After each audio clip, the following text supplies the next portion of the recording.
हुए स्वर्ण तथा चांदी की भवनों से भरे विद्वान पुरुषों से सुशोभित लोगों को वश में करने वाली दिव्य स्त्रियों से शुभ्यमान जहाँ वेद ध्वनि हो रही है, ऐसे स्वर्ग से भी मनोहर परम रणमिक शुक्रपथ अस्तपुर दिल्ली शहर में एक वेद शर्मा नामक ज्ञानी ब्राह्मण रहता था। उसकी पत्नी का नाम लीलावती था।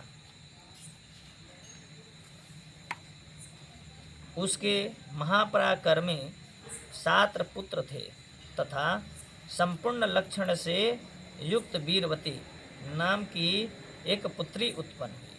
उसकी आंखें नील कमल के समान और मुख चंद्रमा के समान था। उसके विवाह के योग्य समय आ जाने पर वेद शर्मा ने एक वेद शास्त्र के विद्वान ब्राह्मण को विवाह की विधि से उसे प्रदान कर दिया। तत्पश्चात वीरवती ने अपने भाई स्त्रियां भौजाइयों के साथ गौरी का व्रत किया। तत्पश्चात कार्तिक कृष्ण चतुर्थ के दिन व्रतोपवास कर संध्या काल में स्नान कर सबको भक्ति भाव से वट वृक्ष के चित्र बना उसी के नीचे शंकर जी गणेश तथा कार्तिक स्वामी के साथ पार्वती जी का चित्र बनवाया और नमः शिवाय इस मंत्र से गंध पुष्पक अक्षत आदि से गौरी का पूजन किया। फिर शिव जी गणेश जी तथा दशानन का अलग अलग पूजन करती हुई पकवान अक्षत तथा द्वीप से युक्त 10 करवा और गेहूं के पिसान से गुण से बना नैवेद्य ठुकवा एवं भी अनेक प्रकार के फल आदि भोज्य पदार्थ को अर्पण किया। तत्पश्चात अर्घ देने के लिए चंद्रोदय की प्रतीक्षा करने लगे। इसी बीच से वह बाला वीरवती भूख प्यास से पीड़ा से मूर्छित हो पृथ्वी पर गिर पड़ी। ये लिखल बहन हो पढ़ बड़ो हमरो पुथिया से बेसी में ही लिखल बहन ना करी अब चश्मा लेहल जरूरी है बा। तब उसके बांधव रुदन करने लगे। वीरवती का मुख धूप पंख से हवा उसको ढाढ़ल बंधाया कि चंद्रमा निकलने ही वाला है और उसका भाई चिंता कर एक महान बट वृक्ष पर चढ़ गया। बहन के प्रेम से दुखी उसका भाई जलती हुई लुकारी ले चंद्रमा का बहाना कर दिया।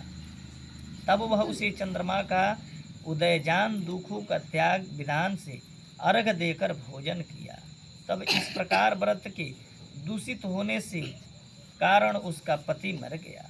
तब वीरवती अपने पति को मरा देख पुनः शिव जी का पूजन कर 1 वर्ष तक निराहार व्रत किया।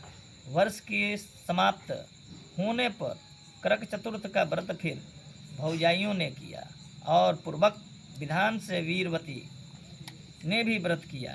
तब उसी दिन देव कन्याओं के साथ इंद्राणी वहाँ करक चतुर्थ का व्रत करने के लिए स्वर्गलोक से आई और वे स्वयं वीरवती के पास चली गई और मानुषी वीरवती से इंद्राणी ने सब बातें पूछी। तब विनय पूर्वक वीरवती ने कहा कि अब मैं करक चतुर्थ का व्रत कर अपने पति समझ में आवत हो जी हेलो सब पूछा तो नहीं ना सुनी तो फिर फायदा का हो।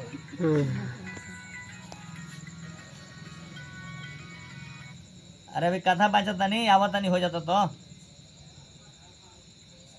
हाँ आवते बनी हो जाता तो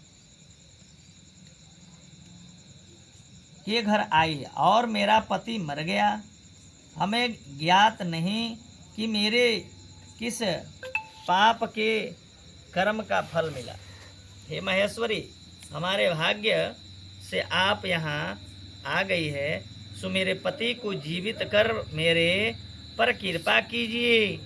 बताओ रमेश बाबू जी ओकरा के समय कैसन रहे जी 100 बरस साल भर आदमी के वहीं के मरल रखले रहे ई लड़की।